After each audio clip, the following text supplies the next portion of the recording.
Why does the world give Israel this attention, despite knowing that the Israeli people have no identity, and knowing that it is an entity planted by global Zionist circles on Arab Palestine after they displaced its original inhabitants and deprived them of the simplest details of life, even though they are well aware of these facts?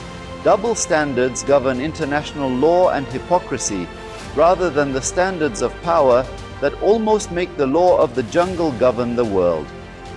The story of the Arab-Israeli conflict began with Balfour, the British Foreign Secretary, launching it in 1917 and considering it ominous.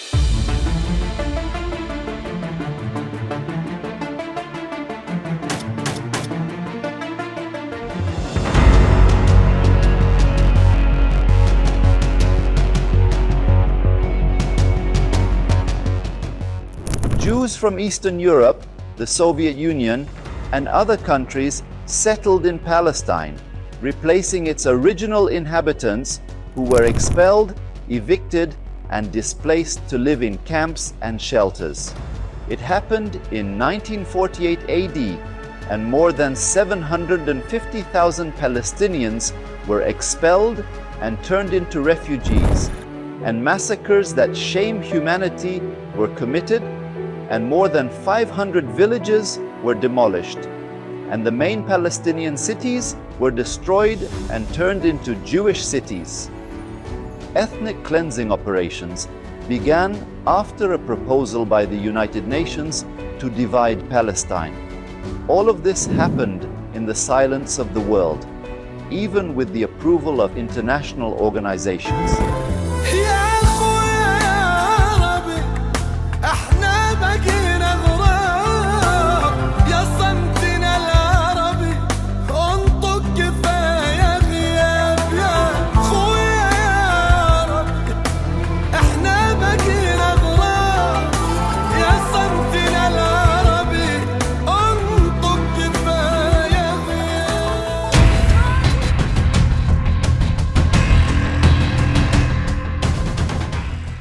The major powers were not satisfied with that, but the Zionist occupiers continued their expansionist ambitions and dreams of establishing a Jewish homeland from the Euphrates to the Nile. Israel waged a war against 3 Arab countries, Egypt, Jordan, and Syria, from its vicinity. The war erupted on July 5, 1967, when Egypt asked the United Nations to withdraw its forces from Sinai and began mobilizing its army there. Despite Security Council Resolution 234 calling for a ceasefire, Jordan was the only party to implement it, while the Egyptian fronts remained active, disregarding the resolution's demands. The conflict in Syria was followed by the issuance of Security Council Resolution 236 on June 11th, which condemned any military action after June 10th, leading to the cessation of the war.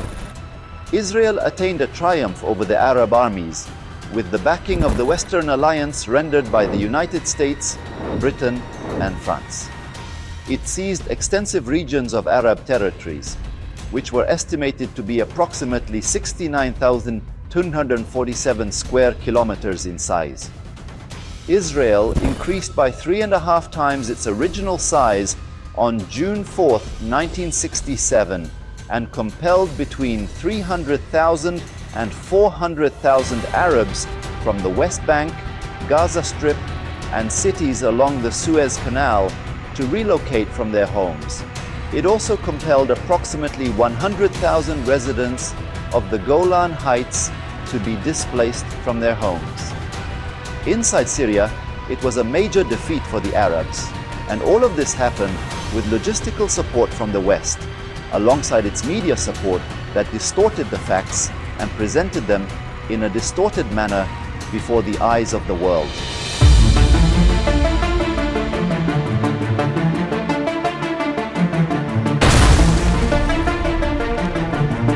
On October 6, 1973, Egypt and Syria launched a war against Israel, starting with 2 coordinated attacks. the first on the occupied Sinai front and the second on the occupied Golan Heights front. The Bar-Lev line, which separated Egypt and Israel, was breached, and the Egyptian army crossed the Suez Canal. However, the war was halted on October 24th due to Western intervention. Subsequently, the two parties went to Camp David and signed the peace treaty between Egypt and Israel on March 26, 1979. But the treaty remained ink on paper for Israel as the Zionist settlements continued to be built and the attacks on Palestinians and their rights violations persisted, along with the practice of all forms of oppression against them, killing innocent people, children and women, and depriving them of the most basic rights of life.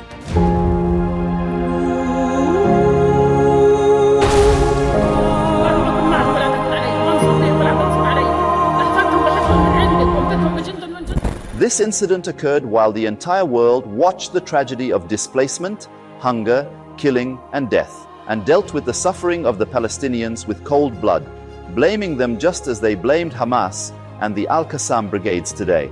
After launching an attack on Israel on the 7th of October, a date that will be remembered for its significant impact on the ongoing conflict between the two sides of the conflict. It could have been blamed on Hamas if they practiced what the Israelis do in terms of killing and destruction as they are doing today in besieged Gaza. So how can we blame those who defend their land and their right to life?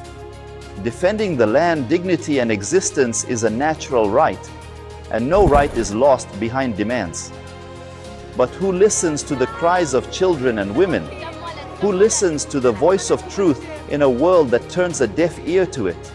And who listens to the Western media that is influenced by Zionist circles? We say that the truth has two faces, and today we must reveal its second face, which is absent from the global media. It is the face of the heroes, the rightful owners of the land, in a world that favors the killer and turns away from the victim.